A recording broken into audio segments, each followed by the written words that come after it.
দেরিতে হলেও ঘুম ভাঙল কেন্দ্র এবং রাজ্য সরকারে। তো দেখুন, এই টেট সংক্রান্ত জটিলতা যদি কেউ কাটাতে পারে তো সেক্ষেত্রে কিন্তু মুখ্য ভূমিকা পালন করতে হবে কেন্দ্র এবং রাজ্য উভয় পক্ষকেই। তো অবশেষে কিন্তু কিছুটা হলেও একটা আশার আলো দেখা যাচ্ছে যে কেন্দ্র এবং রাজ্য এই বিষয়টা নিয়ে কিন্তু আলোচনা করছে এবং তারা কিন্তু এগিয়ে আসার একটা চেষ্টা করছে বলা চলে। তো এই বিষয়ে কি প্রতিবেদন উঠে এলো তা আমরা ছোট করে একটু দেখে নেওয়ার চেষ্টা করি। দেখুন, এই বিষয়ে আনন্দবাজারে কি প্রতিবেদন এসছে না, সরকারি স্কুলে কর্মরত প্রাথমিক শিক্ষক শিক্ষিকাদের শুভেন্দু মারফত বার্তা পাঠালেন কেন্দ্রীয় শিক্ষামন্ত্রী ধর্মেন্দ্র প্রধান। শুভেন্দু মানে আমাদের রাজ্যের বিরোধী দলনেতা শুভেন্দু অধিকারীর কথা বলা হয়েছে। কি বার্তা পাঠিয়েছেন কেন্দ্রীয় শিক্ষামন্ত্রী চলুন আমরা একটু দেখে নিই ছোট করে। বলছে, পশ্চিমবঙ্গে সরকারি প্রাথমিক স্কুলে কর্মরত শিক্ষক শিক্ষিকাদের বার্তা পাঠালেন কেন্দ্রীয় শিক্ষামন্ত্রী ধর্মেন্দ্র প্রধান। তার বার্তাবাহক রাজ্যের বিরোধী দলনেতা শুভেন্দু অধিকারী। শনিবার মুরলীধর সেন লেনের বিজেপি কার্যালয়ে সাংবাদিক বৈঠকে কেন্দ্রীয় শিক্ষামন্ত্রীর বার্তার কথা জানান বিরোধী দলনেতা। তিনি জানান এই বিষয়টি মানে টেট সংক্রান্ত যে বিষয়টি, কর্মরত প্রাথমিক এবং উচ্চ প্রাথমিক শিক্ষকদের টেট সংক্রান্ত বিষয়টি নিয়ে কেন্দ্রীয় শিক্ষামন্ত্রীর পাশাপাশি বালুরঘাটের সাংসদ তথা কেন্দ্রীয় শিক্ষা প্রতিমন্ত্রী, আমরা জানি বালুরঘাটের সাংসদ মাননীয় সুকান্ত মজুমদার মহাশয় কেন্দ্রীয় শিক্ষা প্রতিমন্ত্রী আছেন এখন, ওনার সঙ্গেও তার দীর্ঘ একটা আলোচনা হয়েছে। তার মানে শুভেন্দুবাবুর আমাদের কেন্দ্রীয় শিক্ষামন্ত্রী ধর্মেন্দ্র প্রধান এবং কেন্দ্রীয় শিক্ষা প্রতিমন্ত্রী সুকান্ত মজুমদার বাবুর সাথে কিন্তু একটা দীর্ঘ আলোচনা হয়েছে এই টেট সংক্রান্ত বিষয় নিয়ে। আচ্ছা, এরপরে কি বলছে একটু দেখে নিই। শুভেন্দু বলেন, গতকাল বিহারে ছিলেন কেন্দ্রীয় শিক্ষামন্ত্রী। আমরা জানি যে বিহারে ভোটের এখন প্রচার চলছে, তাই বিহারে গেছিলেন শিক্ষামন্ত্রী। সেখান থেকেই তার সঙ্গে আমার দীর্ঘ কথা হয়েছে। তিনি আমাকে মানে শুভেন্দুবাবুকে পশ্চিমবঙ্গের প্রাথমিক শিক্ষক ও শিক্ষিকাদের আশ্বস্ত করতে বলেছেন ভারত সরকারের পক্ষে। তার মানে কেন্দ্রীয় শিক্ষামন্ত্রী যেটা আছেন ধর্মেন্দ্র প্রধান যিনি, তা তিনি শুভেন্দুবাবুকে বলেছেন যে এই বিষয়ে যাতে পশ্চিমবঙ্গের শিক্ষক শিক্ষিকারা কিছুটা হলেও আশ্বস্ত থাকেন, নিশ্চিন্ত থাকেন। আরও কি বলেছেন না, সুপ্রিম কোর্টের যে রায় হয়েছে তার প্রেক্ষিতে গোটা ভারতে সিনিয়র শিক্ষক শিক্ষিকারা যেন অসুবিধায় না পড়েন তার জন্য প্রয়োজনীয় উদ্যোগ গ্রহণ করার সিদ্ধান্ত হয়েছে। দ্রুতই সেটা হবে। শিক্ষামন্ত্রীর অনুমতি নিয়ে যে তিনি সাংবাদিক বৈঠকে একথা বলছেন তাও জানিয়েছেন নন্দীগ্রামের বিজেপি বিধায়ক তথা বিরোধী দলনেতা শুভেন্দুবাবু।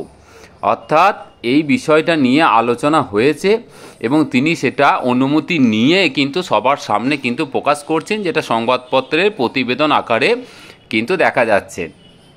তিনি আরও বলেন যে কেন্দ্রীয় শিক্ষামন্ত্রী ও প্রতিমন্ত্রী এই বিষয়টা দেখছেন। শিক্ষামন্ত্রী আমাকে আশ্বস্ত করেছেন তারা আইনি পথেই চলবেন, তবে উনি যে আইনি টার্মটি আমাকে বলেছেন তা আমি বলবো না। তার মানে শুভেন্দুবাবু বলতে চাইছেন যে কেন্দ্রীয় শিক্ষামন্ত্রী কোনো একটা আইনি টার্ম ব্যবহার করেছেন যেটা এখন তিনি প্রকাশ করতে চাইছেন না, কারণ সেটা কিন্তু একটা বিচারাধীন বিষয়। আচ্ছা, তা একটি লিগ্যাল টার্ম উনি আমাকে শিক্ষক শিক্ষিকাদের আশ্বস্ত করতে বলেছেন।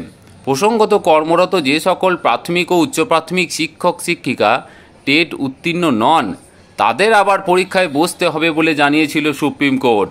বলা হয়েছিল চাকরি রাখতে গেলে টেট পাস হতেই হবে। শীর্ষ আদালতের এই রায় পুনর্বিবেচনার পথে হাঁটতে চলেছে পশ্চিমবঙ্গ সরকারও। এই দেখুন, রিভিউ করতে চলেছে পশ্চিমবঙ্গ সরকার। আর এবার সেই সমস্ত শিক্ষক শিক্ষিকার জন্য নিজেদের অবস্থান জানালো কেন্দ্রীয় সরকারও।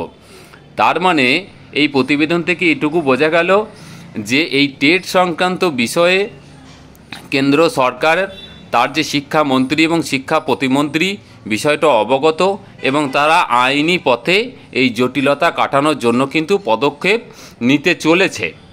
আচ্ছা, এরপরে আর একটা প্রতিবেদন আমরা দেখে নিই। এটা কোন পত্রিকা না কলমে প্রকাশিত। শীর্ষ কোর্টে রিভিউ পিটিশন রাজ্যের। এবার দেখি রাজ্য কি ভূমিকা নিতে চলেছে। দেখুন, রাজ্যের ভূমিকাটা দেখুন এখানে তুলে ধরেছে। শিক্ষকদের টেট বাধ্যতামূলক বলে শীর্ষ আদালতের রায় নিয়ে এবার রিভিউ দাখিল করছে রাজ্য সরকার। আগামী সপ্তাহে এই রিভিউ পিটিশন দাখিল করা হবে বলে শিক্ষা দপ্তরের এক সূত্রে খবর।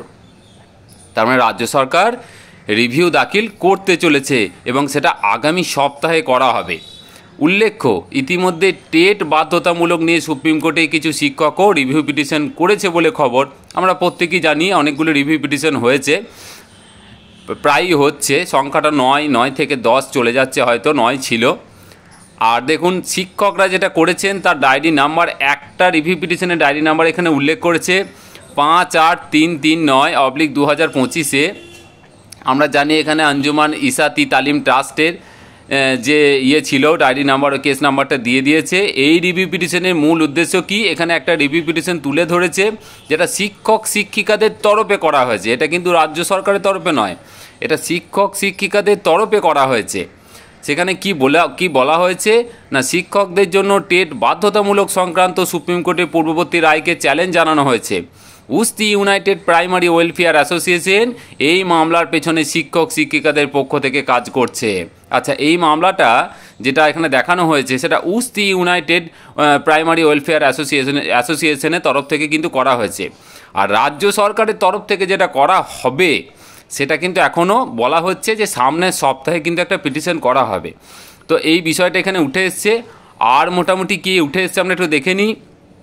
এই রিভিউ পিটিশনের সাথে মোট 4টি ইন্টারলোকেটরি অ্যাপ্লিকেশন ফাইল করা হয়েছে। মামলায় যুক্ত হওয়ার জন্য পারমিশন চেয়ে একটি আবেদনও করা হয়েছে। কাদের? ওই শিক্ষকদের যে রিভিউ পিটিশন যেটা উস্তির মাধ্যমে করা হয়েছে। এছাড়া রিভিউ পিটিশন সাধারণত চেম্বার শুনানির মাধ্যমে নিষ্পত্তি হয়। আমরা আগে বলেছিলাম, এটা আমিও উল্লেখ করেছিলাম। কিন্তু এক্ষেত্রে কি হয়েছে না, মৌখিক শুনানির জন্য আবেদন করা হয়েছে। ওখানে মৌখিক শুনানির মানে ওরাল হিয়ারিংয়ের জন্য কিন্তু একটা আবেদন করা হয়েছে। খুব ভালো পদক্ষেপ। এর কারণ হিসাবে নতুন নথি বা গুরুত্বপূর্ণ বিষয় উপস্থাপনেরও সম্ভাবনা রয়েছে। আমি আগেই বলছিলাম যে রিভিউ পিটিশন কিন্তু চেম্বার হিয়ারিং হয় এবং নতুন কোনো তথ্য বা কোনো এরর যদি দেখাতে পারেন এবং তার ভিত্তিতে আপনি কিন্তু ওরাল হিয়ারিং কিন্তু চাইতেই পারেন।